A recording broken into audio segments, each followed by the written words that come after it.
Nice launch trajectory and countdown net. Pad is clear. 10, 9, 8. Launch auto sequence has started. 6, 5, 4, 3, 2, 1. Go for launch.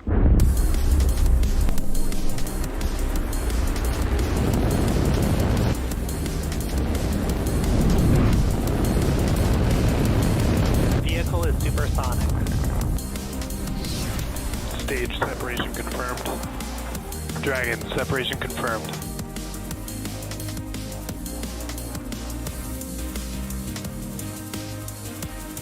Stage 1 is transonic. Landing legs have deployed.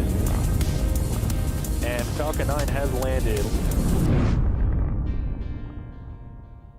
Good morning. It's Saturday, November 12th, and you're looking at a live view of Falcon 9 awaiting its 11:06 a.m. Eastern Time launch from Space Launch Complex 40 at Cape Canaveral Space Force Station. Welcome to our live coverage of the Galaxy-31 and Galaxy-32 mission for our customer Intelsat. Today's launch marks our 190th mission overall to date and our 52nd launch this year. Now, my name is Shiva, and I'm a space operations engineer here at SpaceX, and I'm joining you today from our headquarters in Hawthorne, California. Today's launch continues Intelsat's Galaxy Fleet Refresh Plan, which started with Galaxy-30 in 2020. These assets will provide continuity for C-band media services serving North America. Now, both the Galaxy-31 and 32 satellites were manufactured by Maxar Technologies and are scheduled to enter into service in early 2023. Here's more about the payloads we're flying on today's mission.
We're just about 7 minutes away from liftoff, so let's get to know a little bit more about the launch vehicle.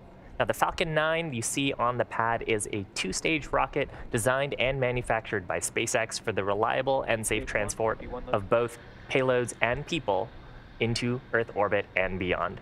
Now, as a reminder, Falcon 9 is the world's first orbital class reusable rocket, and reusability is important because it allows us to refly the most expensive parts of the vehicle.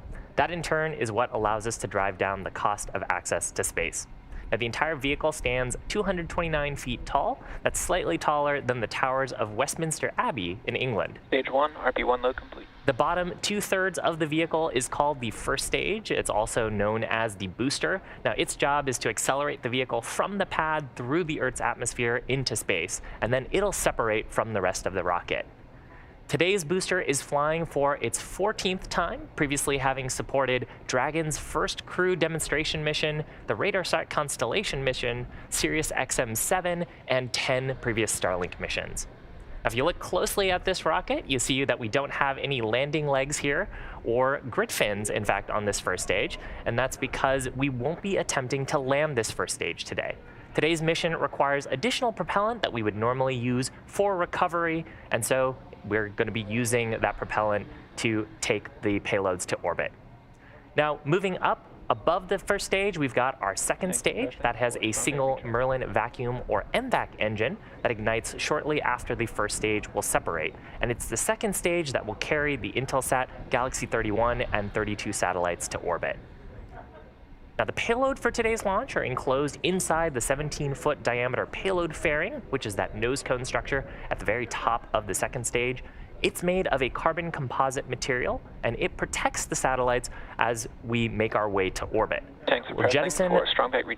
We'll jettison those fairing halves approximately 3 minutes into the flight, and both of those fairing halves are flight proven, having flown, both of them flying for their 5th times. We'll be attempting to recover them after separation on a recovery vessel named Bob. Now lastly, that large truss structure next to the vehicle is called the transporter erector, or the TE. We use it to roll the rocket out to the pad and raise it to its vertical launch position. Auto has started. Now the TE routes vehicle fluids, power, and telemetry from the ground. That continues until Falcon 9 switches over to internal power and clears the pad. Now you might be able to see it there. We've begun to open the clamp arms around the second stage. That's in preparation for transporter erector retract. And that's where the TE will begin to slightly back away from the stage to clear the way for liftoff at T-0 hydraulic systems. There's a call out there for strong back retract. At T-0, the hydraulic systems will actually pull the TE further away, clearing the way further for Falcon 9's liftoff. And you can see there the TE making a small angle with the first stage. You also may have heard some callouts there that we've begun pressurizing the stage in preparation for TE retract. So we've begun pressurizing the system. We use a helium pressurant on Falcon 9 to pressurize the tanks.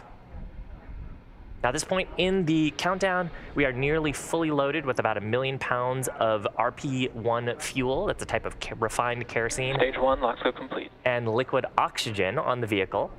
We just heard the call out there that liquid oxygen loading is complete on the first stage. We'll hear a similar call out for liquid oxygen loading complete on the second stage. Now, Falcon 9 uses rocket propellant 1 as its fuel and liquid oxygen as its oxidizer. An oxidizer is a type of chemical that a fuel requires to burn, and we chill that liquid oxygen significantly below its boiling point. That allows us to load more mass per volume into the vehicle and get more propellant and performance out of the rocket.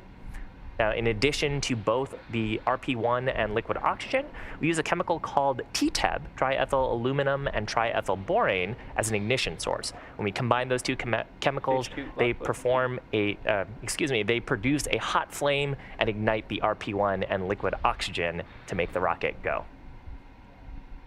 Coming up, we're about 10 seconds away from liquid oxygen loading complete on the second stage. With that call out, we will be completely loaded with propellants for flight.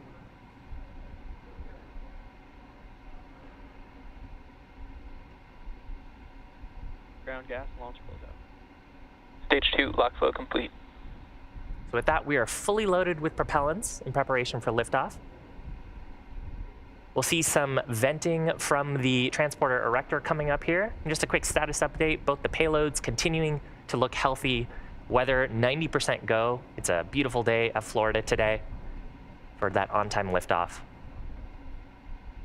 There you can see on this wide-angle shot, you can see some venting from the transporter erector. We're clearing out the liquid oxygen from the lines in preparation for liftoff. That's totally normal. And coming up about 20 seconds from now, we'll have our next major milestone. That's where Falcon 9's internal flight computers will take control of the countdown. That's where Falcon 9 transitions to startup.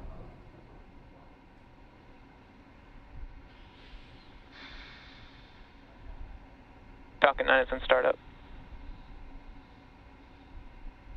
So from here, the launch team will provide their final go for liftoff.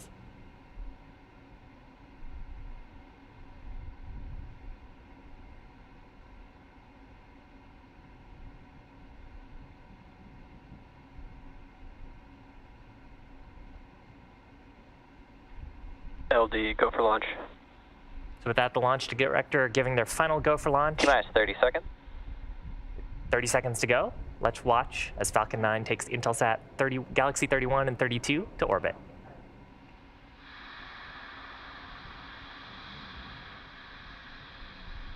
"15 seconds. T-minus 10, 9, 8, 7, 6, 5, 4, 3, 2, 1. And liftoff of Intelsat Galaxy-31 and 32. Go Falcon 9.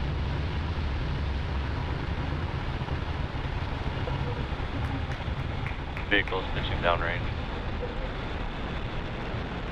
M1D chamber pressure nominal.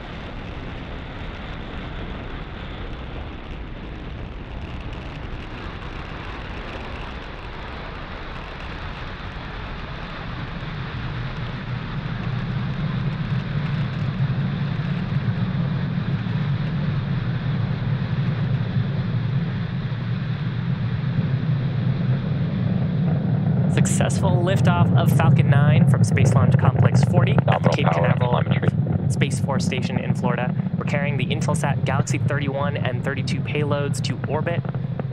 Now, we've just begun throttling down the Merlin 1D engines in preparation for maximum dynamic pressure.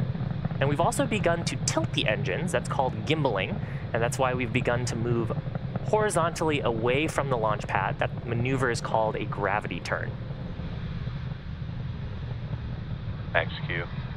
So call out there for max Q, that's the point of maximum aerodynamic pressure. Now briefly going back to the gravity turn, we are still heading up. As you can see, the speed and altitude are increasing, but we're also heading away from the launch pad. And we do that because a rocket needs to go about 17,500 miles an hour horizontally in order to avoid being pulled back to planet Earth. So we'll keep speeding up the vehicle to get to orbit. Now coming up in about a minute, we've got 3 events back to back. That is main engine cutoff, followed by stage separation, and then second engine start number 1. Main engine cutoff is where we'll shut down all 9 of the Merlin 1D engines on the first stage. That's in preparation for stage separation, where the first stage will push off the second stage, and then second engine start number 1, where we'll ignite the Merlin vacuum engine on the second stage. So again, MECO, main engine cutoff, followed by stage separation, and then SES-1. And gotta love those beautiful views. This is a view from the first stage camera looking down the body of the first stage towards planet Earth. You can see the Merlin 1D's plume expanding as the density gets less and less.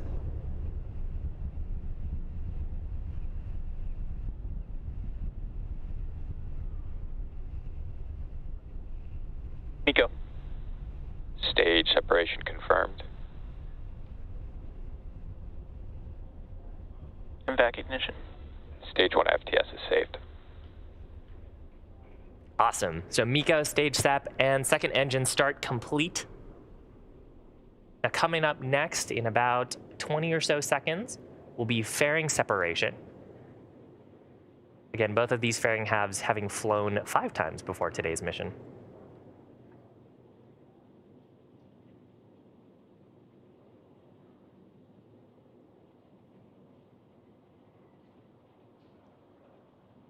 And some great views of planet Earth behind the Merlin vacuum engine.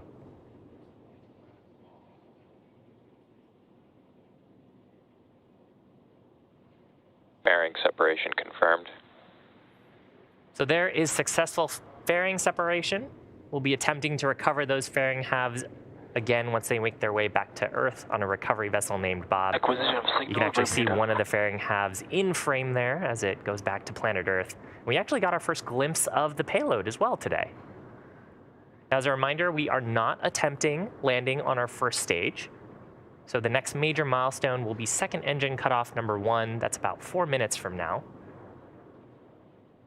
And again, the reason we're not attempting to recover our first stage today is because today's payload needed a little more performance out of Falcon 9. And so we had to use the propellants that we would normally use for the entry burn and landing burn to instead take the payload to orbit.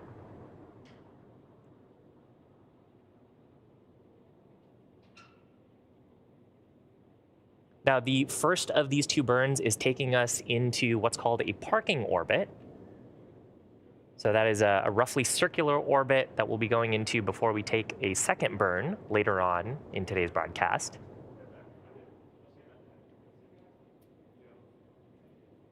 And ultimately, the payloads will be going to what's called a geostationary transfer orbit before they continue their mission onto geostationary orbit. So for this first burn, the Merlin vacuum engine is continuing to burn and take the second stage and the payloads to orbit. Now, the Merlin vacuum engine is extremely similar to the Merlin 1D engines. It does feature more redundancy and a much larger expansion nozzle, and that allows us to maximize the efficiency of the burn in space. And the reason that that expansion nozzle makes the burn more efficient is because we're able to expand the gases further in the vacuum of space than we are on the ground. On the ground, we've got about 14 pounds per square inch of pressure from the atmosphere pushing down on us. And so as you try to expand a gas, you have to keep the pressure matching with that atmospheric pressure. And that means you can't get as much push out of the gas out of the nozzle. But in the vacuum of space, we don't have to contend with that. And so we can actually get more of the force out of the expanding propellant to push the second stage, and that increases the efficiency. And Merlin Vacuum operates with the highest efficiency ever made for an American hydrocarbon rocket engine.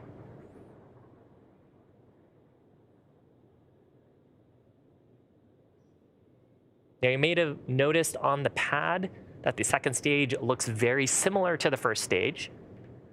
It doesn't just look similar, it has the same diameter, it uses the same metal composition in the tanks, the same computers, and the same propellants, and almost the same engine. And that allows us to use similar tooling, design techniques, and systems to build two rockets that are more reliable. Anything that we learn on the first stage often applies to the second stage and vice versa. Now, if you're just joining us, welcome. You're watching our webcast coverage of the Intelsat Galaxy-31 32 mission. Trajectory is nominal. You've got a view of the second stage Merlin vacuum engine, along with planet Earth behind us. We're about 4 minutes in to a 5-minute burn. We had successful liftoff, stage separation, and second engine start, as well as fairing separation from Space Launch Complex 40 at Cape Canaveral Space Force Station. And we didn't attempt to recover our first stage today as we needed the propellants for additional performance to get our payloads to orbit. Now we're currently awaiting second engine cutoff number 1, or SECO-1, coming up in just about 20 seconds from now. Terminal guidance. Stage 2 FTS is saved.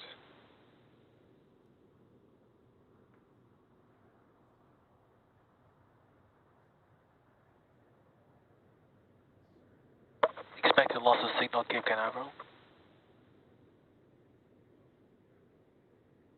MVAC shutdown. There is successful confirmation of SECO-1. So now the teams are going to be evaluating the orbit that we're in. Make sure that we're right on track. Nominal orbit insertion. And with that call out, we are in a nominal orbit. Again, this is the first orbit. It is a parking orbit in preparation for our next event. And since we didn't attempt to land our first stage today, the next major milestone will be ignition of our Merlin vacuum engine again. That's for second engine start number 2, expected in about 26 minutes. About 26 minutes into the mission. So until then, please enjoy the space tunes and the views from space. We'll see you back at about T+26.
Expected loss of signal, Bermuda.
The move to the launch pad for Artemis 1, a visual treat in the sky, and a NASA tech demo hitches a ride to space. A few of the stories to tell you about this week at NASA. Teams at our Kennedy Space Center moved the Space Launch System rocket and Orion spacecraft to Launch Pad 39B ahead of our uncrewed Artemis 1 flight test around the moon and back. Artemis 1 is currently targeted for launch no earlier than November 16th. The second total lunar eclipse of 2022 happened on November 8th. This 10-image composite captured at Kennedy Space Center shows what the moon looked like during various phases of the eclipse.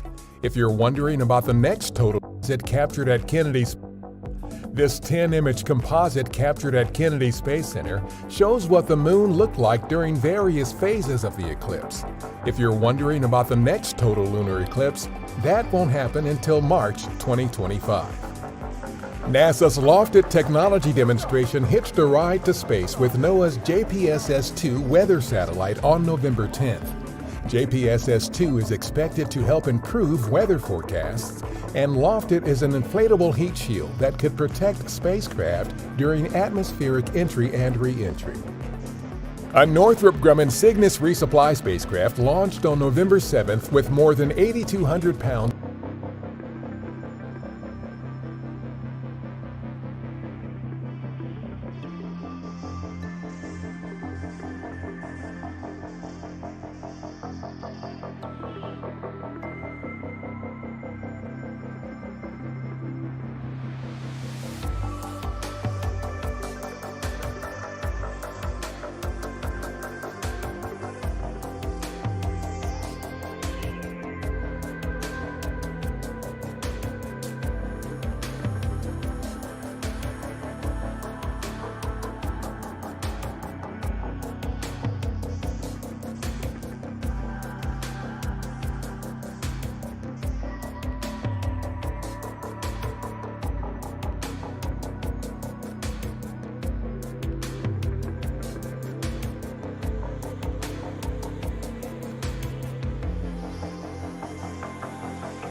Acquisition of signal, go on.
Welcome back to our webcast coverage of the Falcon 9 mission carrying the Galaxy-31 and 32 satellites for our customer Intelsat.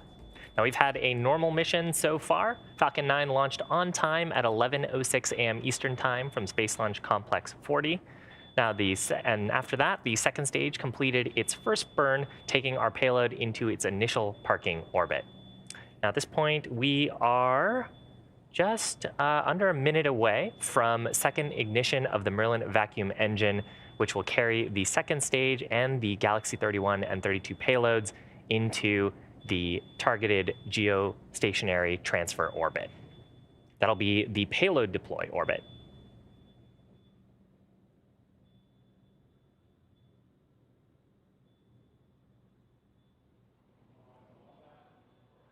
Vac ignition. There is successful startup of the Merlin vacuum engine. Now this burn will last just a little bit over a minute.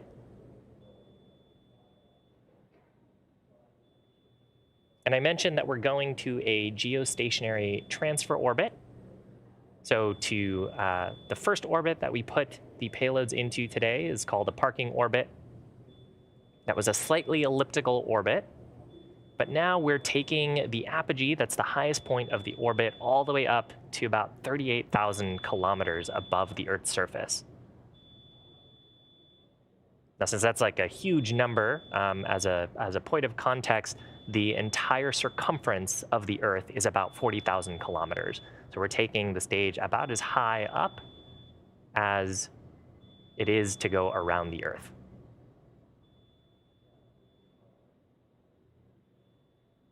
Now the payloads are still attached to the stage at this point, so they're coming along for the ride. And once we are in this highly elliptical orbit around our planet, we will transition into payload separation. So there's a successful shutdown of the Merlin vacuum engine. We're going to take a look at the orbital parameters with the ground team. Nominal orbit insertion. And so with that nominal orbit, as I mentioned, the Galaxy-31 and 32 satellites are still attached to Falcon 9's second stage. Payload deployment will begin in about 5 minutes. First, we'll be starting with the Galaxy-32 satellite, followed by Galaxy-31 about 5 minutes after that. So while we wait, we're going to jump back into a coast phase. So hopefully enjoy the views when we get them back and enjoy the space tunes.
acquisition of signal, hardig istog.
Welcome back. If you're just joining us, welcome to our webcast coverage for Intelsat's Galaxy-31 and 32 mission. We had an on-time liftoff at 11:06 a.m. Eastern Time, followed by successful ascent, stage separation, and 2 second stage engine burns. As a reminder, today's launch continues Intelsat's Galaxy Fleet refresh plan. Intelsat has the most extensive space and ground network combined worldwide, with over 50 satellites, 60 teleports, and point of presence on the ground, as well as 100,000 miles of fiber. Now we're coming up shortly, about 10 seconds to go before deployment of the first of our 2 payloads aboard today.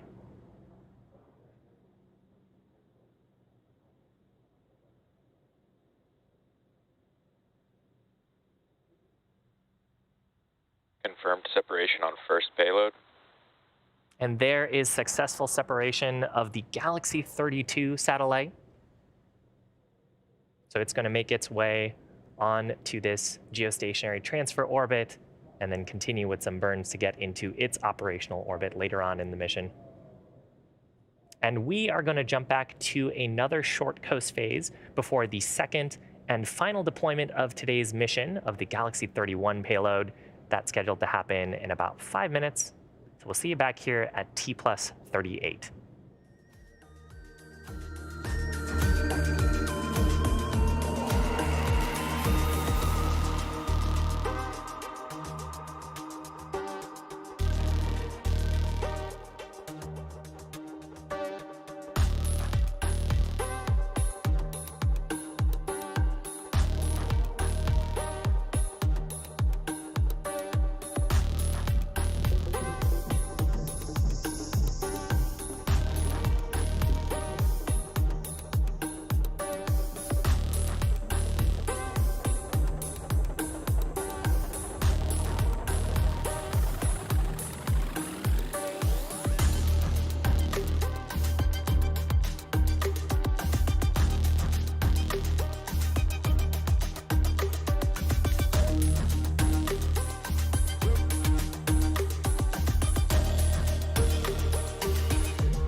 Acquisition of signal Maldives.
Welcome back to our coverage. We're nearing the end of today's mission for our customer Intelsat. Now, about 5 minutes ago, we deployed the Galaxy-32 satellite, and we're awaiting deployment of the second and final payload on today's mission, Galaxy-31, which you can see on your screen there. Payload deploy coming up just under about 10 seconds from now.